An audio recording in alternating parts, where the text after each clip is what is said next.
You need to learn how to be stronger, Zara. Stronger or just never strong enough for you, Mother? That's enough. Today is Thanksgiving.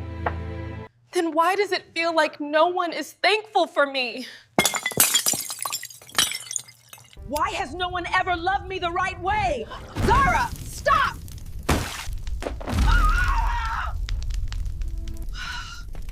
Some tragedies aren't born from cruelty, but from a heart that was never healed. Zara never meant to hurt anyone. She simply longed for love so deeply that she lost herself along the way. Tell me, which hurts more? Being wounded or having no one understand your pain? Share your thoughts below and let me know where in the world you're watching from. If stories like this awaken something in your heart, subscribe to Afritalis ATK so you never miss an episode. Because sometimes the deepest lesson lives in the last line. Many years ago, Mrs. Adesua, a successful yet lonely middle-aged woman, walked into a Lagos orphanage. The building sat at the far edge of the city, where asphalt surrendered to red dust. The sign outside had once been bright blue, but the sun had chewed it pale, leaving cracked paint and crooked letters. Adesua stepped out of her SUV, her heels clicking softly against the ground. A gold bracelet chimed lightly as she adjusted her handbag. From the outside, she looked like a woman who lacked nothing: a thriving business, a lucky home, staff who anticipated her needs. But as she passed through the gate and the sound of children rose around her, something hollow stirred deep within. The matron led her through a narrow hallway that smelled of bleach and boiled beans. "Madam, we are deeply grateful for your donations," the woman recited. "The children pray for you." Adesua smiled politely, barely hearing her. She was searching, though she couldn't name what. A face, a feeling. Something that explained the strange pull that had drawn her from bed that morning and steered her here instead of a boardroom. They passed the small rear kitchen, thick with heat and the smell of stew. That was where she saw her. A small girl stood atop a wooden stool, stirring a heavy pot with both hands. Her dress hung too large. One collar slipped off her shoulder, but her movements were careful, practiced. A strand of hair clung to her forehead with sweat. "Zara!" someone barked. "Watch the pot." "Yes, Ma," she called back. She didn't see Adesua, too focused on filling a chipped plate with stew. Before handing it over, she wiped the rim with her thumb, as though the plate mattered deeply. When she finally turned, their eyes met. For a heartbeat, the world narrowed to that gaze, dark, steady, far older than a child should ever be. No whining, no desperate plea to be chosen. Just quietness. A person who had learned to expect little. "Good afternoon, Ma," she murmured, holding the plate with both hands. Respectful, yet the tilt of her chin and straight shoulders revealed a pride that hunger had failed to kill. "What is your name?" Adesua asked. "Zara, Ma," she answered. "I help in the kitchen." "She is one of the good ones," the matron cut in. "Always working, never trouble." Adesua barely heard her. "Do you like it here, Zara?" The girl hesitated, choosing the safest answer. "I am grateful to God, Ma. At least here, I have food. Food, not love. Not belonging. Food." A memory flashed her own childhood in Benin City. Kerosene stove smoke. Rain dripping through tin roofing. The vow she made at 15 never to feel small again. Yet she had climbed to marble floors and polished desks, and still, something was missing. "Do you go to school?" she asked. "When there is space, Ma," Zara replied. "Sometimes I stay to help the little ones eat first." Adesua's voice softened. "What do you want to be when you grow up?" The plate trembled slightly in Zara's grip. "A person that is useful, Ma," she whispered. "So nobody will send me away." Something inside Adesua cracked.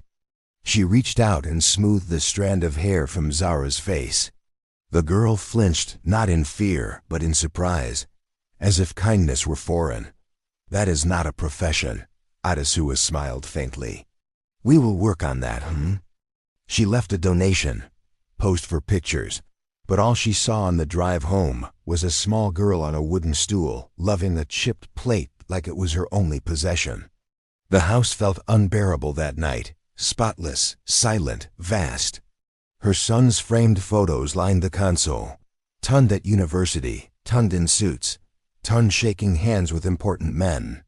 No small shoes at the door. No backpack tossed on the sofa. No laughter. She lay awake replaying one sentence. A person that is useful. So nobody will send me away. By morning, her decision had ripened. Weeks later, paperwork, interviews, checks, and signatures written in neat blue ink. The matron's voice trembled between gratitude and envy. This is a blessing, madam. For her and for you. Zara stood holding a tiny plastic bag, 2 faded dresses, a broken-toothed comb, a half-used notebook. Zara, Adesua called. The girl approached cautiously, eyes darting, searching for betrayal. Do you want to come home with me? Adesua asked. Home hung in the air, fragile as glass. If you are sure, Ma, Zara whispered. I am sure, Adesua replied. And you will call me Mummy, not Ma. A brief, stunned light broke in the girl's eyes. Yes, Mummy. The ride to Lekki was a blur. Zara sat tense, clutching her bag. When they pulled into a gated estate, she stared in disbelief. All this is your house, Mummy? Our house, Adesua corrected. Inside, polished floors reflected Zara's bare feet. The housekeeper appeared. Welcome, Ma. Is this? This is my daughter, Adesua said, the word tasting new, true. Her name is Zara. Her room was small by mansion standards, but a palace to Zara. A proper bed, a wardrobe. A window open to unobstructed sky. Thank you, Mummy, she whispered, trembling. That night, Adesua watched her sleep, curled tightly, yet peaceful at last. She had opened her door to a child, but also to the risk of needing and being needed. Still, when she closed the door, she knew the house had changed. It was learning to become a home. Years passed, marked by uniforms, exams, trophies, and laughter echoing through once silent halls. Adesua taught her how to set a table, speak confidently, walk like she belonged. Evenings were spent at the dining table, just the two of them, trading stories about life, Lagos gossip, school, and work. Sometimes, Adesua caught Zara watching her with gratitude and disbelief, as if life were still too good to trust. New photographs joined Tund's, Zara in uniform, Zara holding trophies, Zara between mother and son during his rare visits. At first, Tund ruffled her hair and called her kid sister, but as years shaped her into a graceful young woman with quiet confidence, something in his gaze shifted. One evening, over dinner, Adesua teased lightly. Tund, maybe the person you're searching for isn't out there in a fancy restaurant, but already sitting at this table. Zara flushed red. Mummy, please don't say that. Tund laughed, though his voice wavered. When their eyes met, something delicate and dangerous flickered between them.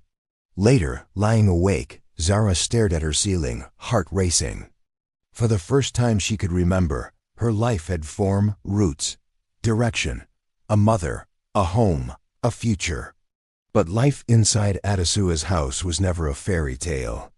From the outside, the Lekki mansion looked like a promise of happiness, manicured lawns, glass double doors, and a faint scent of basil drifting through the hallways. But inside, the air felt different, warm, yes, but never warm enough to chase away the shadows lingering in Zara's heart. She entered that house with deep gratitude, carrying an invisible suitcase, the fear of being abandoned. On her first night, she lay awake with her eyes open for a long time, as if sleep itself might erase everything she had been given. Each morning she woke before everyone else, straightened her bed, folded her blanket, not because she'd been taught to, but because somewhere inside she believed that if she wasn't perfect, the door might close on her again. Adesua, meanwhile, was a woman who had climbed to success through discipline. She believed love was never enough. Love must instruct, shape, correct what wasn't acceptable. Sit up straight. Speak louder. The world won't wait for you. Don't cry, tears waste time.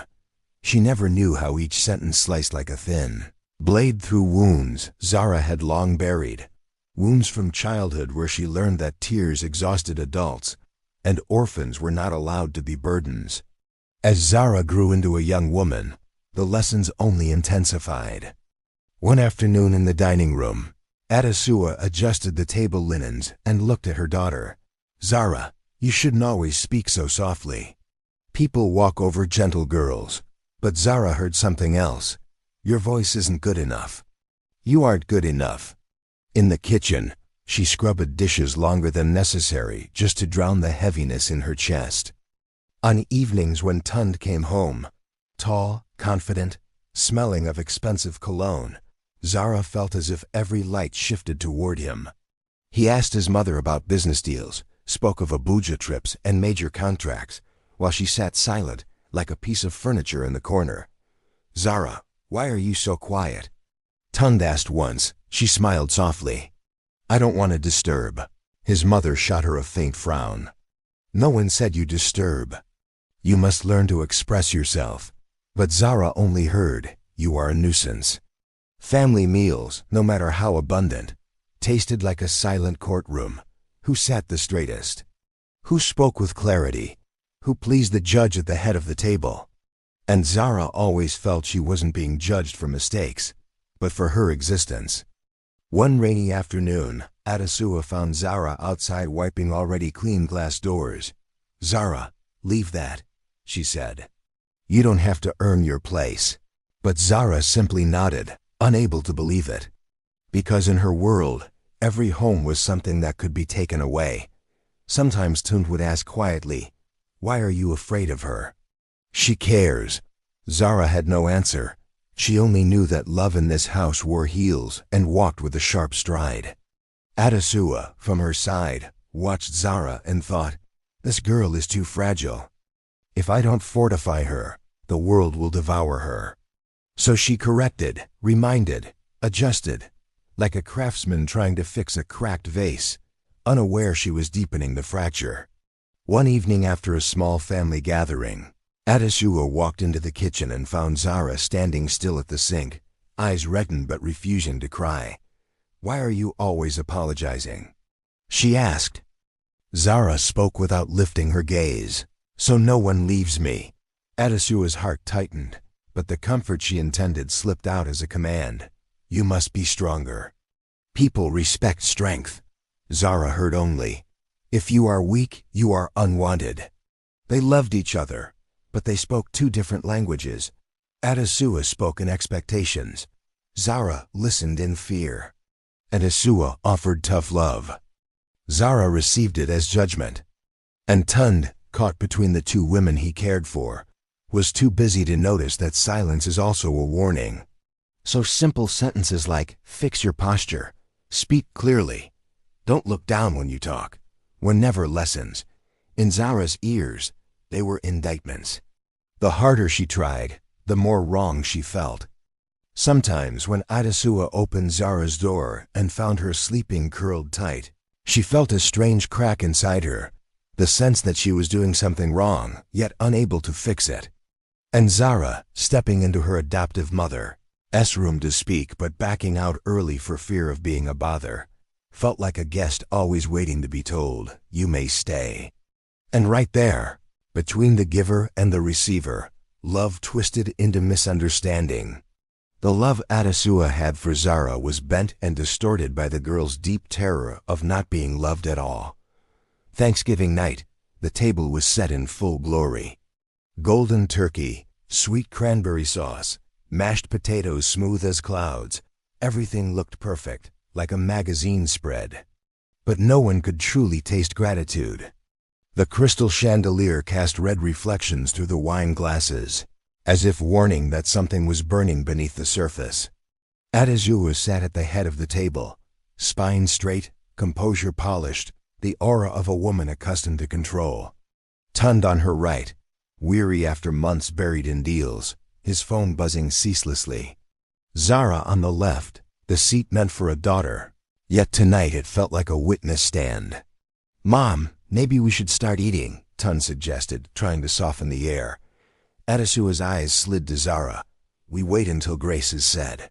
You know the rules." Zara nodded, lips pressed tight. She did know, but the reminder sounded like an accusation. After a short prayer, cutlery moved. Yet the silence between the three of them was thicker than the gravy on the table. "Zara," Adasua said at last, "I heard from the cook that you snapped at her this morning." Zara looked up, heart tightening. "I didn't snap, so she lied?" The woman's tone sharpened, brow lifting. Tund exhaled. "Mom, let her answer." Adasua cut him off. Zara set her fork down, hands trembling. "I was tired. I didn't sleep well. I didn't mean to sound rude. Intentions do not erase impact," Adasua replied coolly. "A lady must control her tone." Zara heard only, "You are never enough." "Mom," Tund tried again, "it's Thanksgiving. Let's not do this." Adasua placed her glass down. The sound hit the table like ice. "Do what? Pretend everything is perfect? That is hypocrisy, not gratitude." Zara drew in a breath, but her throat burned. She had practiced silence, obedience, yet something cracked inside tonight. "Mummy," she whispered, "I try, but maybe. I've never been enough for you." The room froze. Tund stared at her, wide-eyed. "Zara," Adasua clenched her napkin. "After everything this family has given you, that is what you choose to say." "You always assume I'm wrong," Zara burst, tears spilling. "No matter what I say, you twist it into a fault. Because you refuse to grow." Adasua retorted, her voice raised. A rare fracture. The words pierced both of them, though each believed the other held the needle. Tund rose, trying to break the collision. "Enough. This isn't—" "Stay out of this," his mother snapped. "This is between mother and daughter." Zara let out a thin, hollow laugh through tears. "You only call me your daughter when you want to scold me." For the first time, something flickered in Adasua, a crack in her immaculate armor. "Zara," but Zara was already rising, the chair scraping the floor, harsh and final. "Why did you take me from that orphanage?" She choked.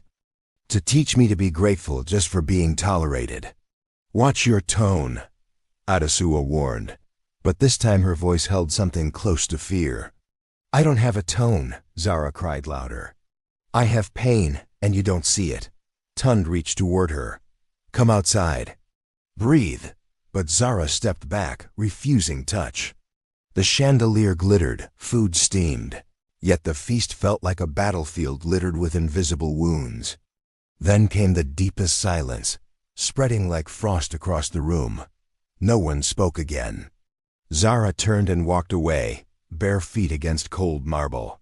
She didn't run. She moved like someone dragging a lifetime behind her. Her bedroom door closed with a sharp, misplaced period. She sank to the floor, hands clutching her head, heart screaming. Why did she bring me home? Just to make me feel small. A broken sob ripped from somewhere primal, the voice of the girl from a Lagos orphanage who always feared she would be sent away. Hurt turned into anger. Anger turned into blind impulse. And in that single moment, with breath trembling and love tangled with resentment, she forgot who once saved her from loneliness. That impulsive moment stole from Zara, the only person who had ever offered her shelter.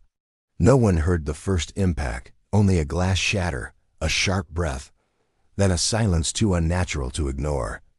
Tund raced upstairs when a table lamp crashed onto the floor. He shoved Zara's door open, heart slamming, and froze. Adasua lay motionless, a faint pool of blood blooming beneath her head. Zara stood a few steps away, hands trembling, face drained of color. "Mom!" Tund shouted, dropping to his knees beside her. Zara stumbled back, as if she herself didn't believe what she was looking at. "Mummy, I didn't." Her words shattered like glass. Tund cupped his mother's head, shaking her. "Mom! Stay with me. Open your eyes." But the eyes that once surveyed the world with command remained shut, the lips that once scolded and shaped now devoid of sound. In that moment, the household lost its firekeeper. The ambulance arrived too late, and the coroner's statement was colder and shorter than any justification Zara had rehearsed. The media never caught wind of it. Neighbors heard sirens and quietly drew their curtains. The Adazua residence, once the neighborhood's model of success, now sat like a mausoleum. In the living room, her chair remained perfectly aligned, and yet it felt as if she still sat there, spine straight, waiting for Zara to speak correctly so she could correct her one last time. Only there would be no last time. Investigators took photos. Questions circled intention, impulse, violence, recklessness. Zara sat cuffed in a chair, wearing a wrinkled nightdress. She kept whispering, "I didn't mean to hurt her. I was angry." She just fell, but her words drifted through the room like wind. No one could tell what was truth and what she needed to believe so she wouldn't collapse. Tund leaned against the wall. His expression wasn't anger, but shock, disorientation, ruin. "Zara, what have you done?" The way he said her name, not my love, not sister, but like a stranger trying to understand how someone had destroyed his foundation. Adasua's funeral took place under a clouded morning sky. Tund wore black and stood like a statue beside his mother's casket. Zara was escorted in at the end, not allowed near, not allowed to touch, not allowed to say sorry or place her hand on the oak coffin Adasua had once chosen for herself. When the casket descended, Zara broke, crying out her name, but her voice was swallowed by the soil and the machine lowering the coffin.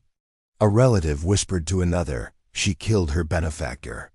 The sentence drove through Zara like a slow, merciless blade. Tund did not look in her direction for weeks afterward. In the wide, hollow house, he passed the hallway without glancing at her door, never again asking, "Are you okay?" Once leaving court, Zara called out, "Tund, please. Believe me, it was a mistake. I loved her." He turned, but the light she once saw in his eyes was gone. "My mother is dead because of you." The words struck her like an open-handed slap. She tried to step toward him, but two officers held her back and steered her divan. Through barred windows, Zara looked back at the mansion that had once been refuge, colder now than the Lagos orphanage she came from. The doors still stood. The bedroom still existed, but no one wanted her back. Her life veered into a dark alley with no signposts. The press called it a domestic fatality. Neighbors muttered it was divine punishment for ingratitude. Relatives sneered that it was what happens when pride is raised without discipline. But the cruelest sentence didn't come from the law. It came from Tund. He didn't visit, didn't write, didn't appear in front of a judge to ask for mercy. In the family statement to police, there was only one line about her: "We cannot stand by her. She must face what she has done." When Zara heard the lawyer read those words aloud, she forgot how to breathe. Not because of the sentence she faced, but because the greatest verdict of her life had just been delivered. She had not only lost her mother, she had lost the only place that ever saved her. Zara was taken away, to face prosecution, and worse, to face abandonment by the very family that once loved her. At sentencing, Zara could only say one thing: "I wish someone had held me back when I believed I wasn't worth loving." Her words hung in the courtroom like a bell dropped inside an empty cathedral, shattering, echoing, then falling silent. No one answered. No one stepped toward her. Even her lawyer stared down at his paperwork, as if eye contact might make him forget who he was supposed to represent. The judge closed the file with a sound sharper than the sentence itself. Someone whispered in the gallery, "What does she expect that to fix?" "It's too late." But an older man in the last row bowed his head and murmured, "Children starved of love always make us pay in sorrow." When Zara was led outside, Lagos roared on, motorcycles, horns, hawkers, as if the world hardly noticed a family collapsing. A reporter shouted, "Zara, are you sorry?" She looked straight at him, her eyes strangely translucent from exhaustion. "I was sorry long before today," she said, before being shoved into the van. Back at the Adesua house, a small memorial altar perfumed the living room. Tun stood over it, holding his mother's photo, a rare smile only the family had ever seen. He stared into eyes that carried her whole life. "You saved someone," he whispered. "But not the wound inside her." The words fractured like glass, each shard reflecting something he had denied too long. His mother was so busy teaching Zara to be strong that she forgot to teach her she was loved. There were nights he sat in Zara's room, where small photos of the three of them still clung to the wall like ghosts. He found a paper near the dresser. Her handwriting read, "Maybe if I disappear, the house will breathe easier." He crushed it in his fist, biting his lip until it bled. He realized he had seen the signs. He simply assumed she'd get over it, the way people are expected to. He never understood that a soul abandoned once doesn't overcome. It simply fades. In the detention block, Zara leaned against the wall, eyes fixed on the sliver of light falling onto the floor. She remembered a night in the Lagos orphanage when she once wished someone would hold her and whisper, "You are enough." But in her life, from Adesua to herself, no one ever believed that. She didn't justify anymore, didn't scream, only carried the exhaustion of someone who had walked too far trying to prove she deserved her place. The day Tund visited, they sat separated by glass. He lifted the phone, but 20 seconds passed before either spoke. "Did you ever love me?" Zara asked, her voice a trail of ash. Tund closed his eyes. "I thought you didn't need me. You acted strong." "Strong isn't the same as okay," she said. And only then did he understand. He thought she leaned so much on his mother that she didn't need him.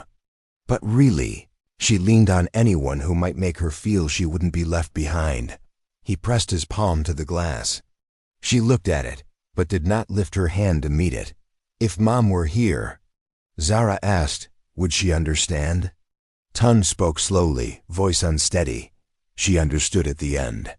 But when she did, there was no time left. Zara's eyes flickered. A tear slipped, not from fear, but from regret. Regret for the woman who once reached for her. Yet neither of them knew how to heal each other before everything fell apart. When Tund walked out of the prison that day, the sky felt unusually low. He passed through the gate Zara once walked through in fear of being abandoned, and he suddenly understood. Some people don't commit harm out of malice, but because their hearts were never rescued. People wept at Adesua's memorial, not only because she was gone, but because Zara had sinned in the very hunger to be loved. Some people don't need to be hated. Being misunderstood is enough to destroy them. Most tragedies in life don't begin with malice, but with wounds no one bothered to heal. Listen before you judge. Hold someone before they break. And don't let Thanksgiving be just a table. Let it be a place where wounded hearts are soothed.